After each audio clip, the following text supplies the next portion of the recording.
Welcome back to the White House, where they are continuing this weekend to watch a growing national security threat. Secretary of State Rex Tillerson warning that there may be a need for preemptive military action against North Korea. Just in the past couple of hours, he said that rogue regime's nuclear program is a, quote, imminent threat to the United States.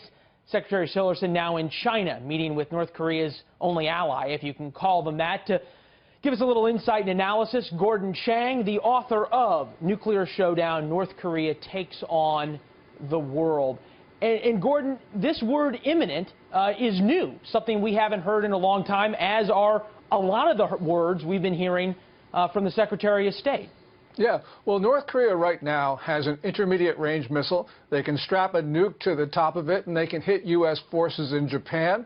If they can't do so now, they'll be able to do that against Guam in a year or two. And, of course, there's the one threat we never talk about because we always focus on the missiles.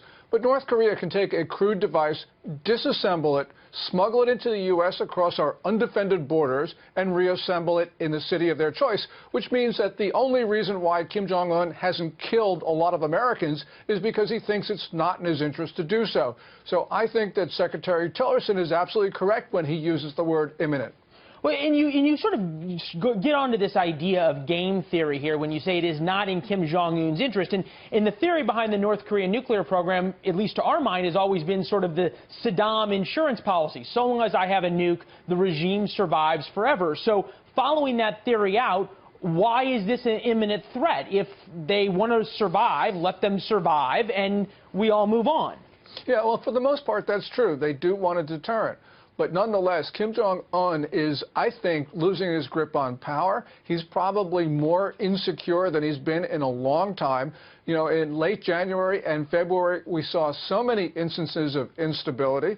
And Kim Jong-un may think that he has very little to lose. So he might try something which is really adventurous, and that could escalate into a terrible spiral. That's why we have to be concerned. I mean, as cliched as it sounds, that Kim Jong-un decides if I'm going to go out, I'm going to go out with a bang. Yes, and Kim Il-sung, the founder of North Korea, actually told that to his son, Kim Jong-il, who is the father of the current leader. Now, we don't know whether Kim Jong-il told that to Kim Jong-un, but that's probably a safe bet that he did so. Like father, like son. Yeah, that's the mentality of this regime. You know, you think about, at some level, these are decisions made by men about terrible things, nuclear weapons. And I'm often brought back when thinking about nuclear weapons to something that was written in the 1950s. It was a favorite of John Kennedy as it related to the Soviets. It was a quote from Captain Hart, who wrote a book called Deterrent or Defense. He said, keep strong if possible. In any case, keep cool. Have unlimited patience. Never corner an opponent. And always assist him to save face. Put yourself in his shoes so as to see things through his eyes. Avoid self-righteousness like the devil. Nothing is so self-blinding. Does that apply to North Korea in the same way? If so, are we following that theory? Well, it applies to everybody in all our relations to other nations. Kim Jong-un, though, runs a state which a very different worldview, a very different calculus, so we do really have to put ourselves in his position. But the one thing that we have to understand, of course, is that we need to deter North Korea, and many times we haven't done so. You know, they took the Pueblo, the intelligence ship, out of international water. We didn't do anything. They shot down an Air Force reconnaissance plane in 1969, the greatest single loss of American life during the Cold War, and we did nothing. So Kim Jong-un thinks that he can push us around, and we have not deterred him in some critical respects.